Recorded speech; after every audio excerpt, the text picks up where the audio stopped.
Hey guys, welcome back to my channel Bansal biology. आज का जो वीडियो है इसमें हम डिफरेंस देखने वाले हैं क्रोमैटिन और क्रोमोसोम के बीच में।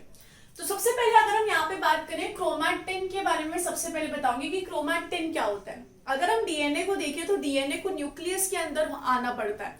तो न्यूक्लियस के अंदर उसको आने के लिए हमें क्या करना पड़ता है, उसको अच्छे से रैप करना पड़ता है ताकि वो न्यूक्लियस में अच्छे से फिट हो सके। तो रैपिंग में जो सबसे पहला स्टेज होता है वो क्रोमैटिन होता है। अब उसको रैपिंग में किस तरीके से किया जाता है, उसको रैपिंग करने के लिए हम कुछ प्रोटीन्स को यूज करते हैं जिसका नाम होता है हिस्टोन प्रोटीन। हिस्टोन प्रोटीन्स जो है वो खुद पॉजिटिवली चार्ज होते हैं, इसलिए डीएनए जो है नेगेटिवली चार्ज है, तो उसको कोई प्रोटीन चाहिए होता है जो पॉजिटिवली चार्ज हो। यहाँ पर क्या आता है, यहाँ पर इस तरीके से आते हैं चार हिस्टोन। चार जो होते हैं वो आगे की तरफ होते हैं और चार एक्चुअली पीछे की तरफ होते हैं। तो टोटल ऑक्टामर होते हैं, लेकिन चार डिफरेंट होते हैं, H2A, H2B, H3, H4। इस तरीके से यहाँ पे आता है। ये क्या होते हैं, ऑक्टामर होते हैं। इसके अराउंड क्या करेगा, इसके अराउंड इस तरीके से डीएनए क्या करता है, इसके इस तरीके से डीएनए का जो स्ट्रैंड है वो इसको इस तरीके से रैप करता है, जैसे हम बॉल में एक धागा रैप करते हैं उस तरीके से आप समझ सकते हैं।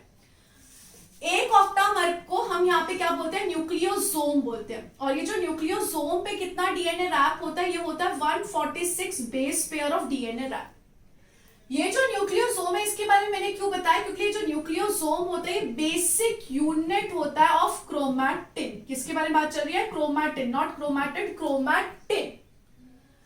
यहां पर इसी तरीके से अगर मैं देखूं, इसी तरीके से यहाँ पर फिर से यहाँ पे आ जाएगा इस तरीके से H1 क्या करेगा, दो न्यूक्लियोसोम को कनेक्ट करता है। फिर से यहाँ पर आ जाएगा एक और न्यूक्लियोसोम, फिर से सेम कहानी चलेगी। सिमिलरली यहाँ पर इस तरीके से फिर से आ जाएगा, फिर से यहाँ पे आ गया न्यूक्लियोसोम, फिर से यहाँ पे सेम कहानी चलेगी।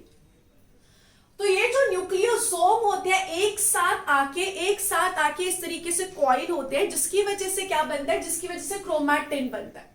अगर मैं आपको बताऊं इस तरीके से, यहाँ पे समझो मैंने कहा इस तरीके से आ गया ये स्टोन के अराउंड इस तरीके से डीएनए ऐसे रैप है।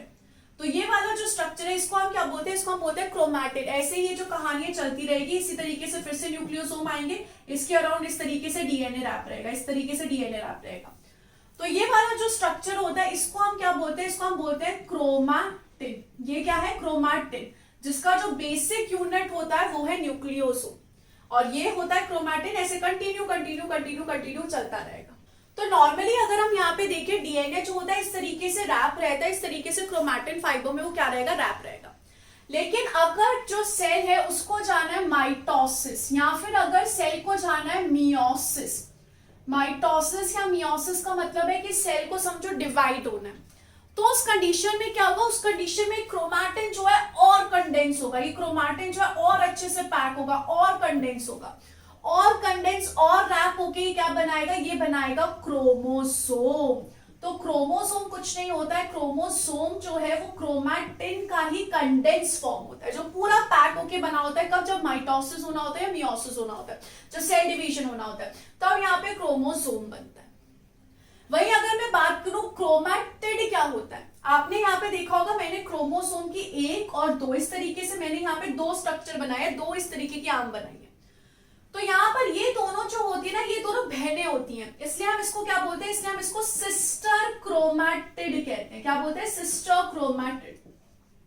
ये दोनों बहनें होती है। ऐसा मैंने क्यों कहा, क्योंकि अगर आप देखोगे ना, नॉर्मली जो क्रोमोसोम होता है वो इस तरीके का होता है, इस तरीके से क्रोमोसोम है।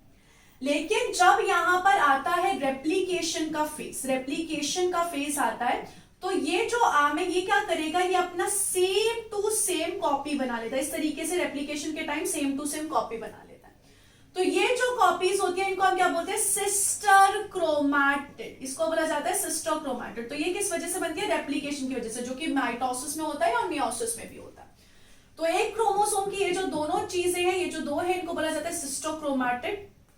जब एक डीएनए को जाना होता है या फिर एक सेल को जाना होता है माइटोसिस और मियोसिस, तब बनता है क्रोमोसोम, जो कि कंडेंस फॉर्म होता है क्रोमैटिन का। और जो क्रोमैटिन होता है वो इस तरीके से, जब न्यूक्लियोसोम रैप अराउंड होते हैं, न्यूक्लियोसोम जो साथ में आते हैं और ये क्या बनाते हैं, क्रोमैटिन बनाते हैं। तो हम बोल सकते हैं न्यूक्लियोसोम कंडेंस होंगे तो क्रोमैटिन बनाएंगे, क्रोमैटिन जब कंडेंस होगा तो क्रोमोसोम बनाएगा, और क्रोमोसोम के ही दो बहनों को बोला जाता है सिस्टर क्रोमैटिड।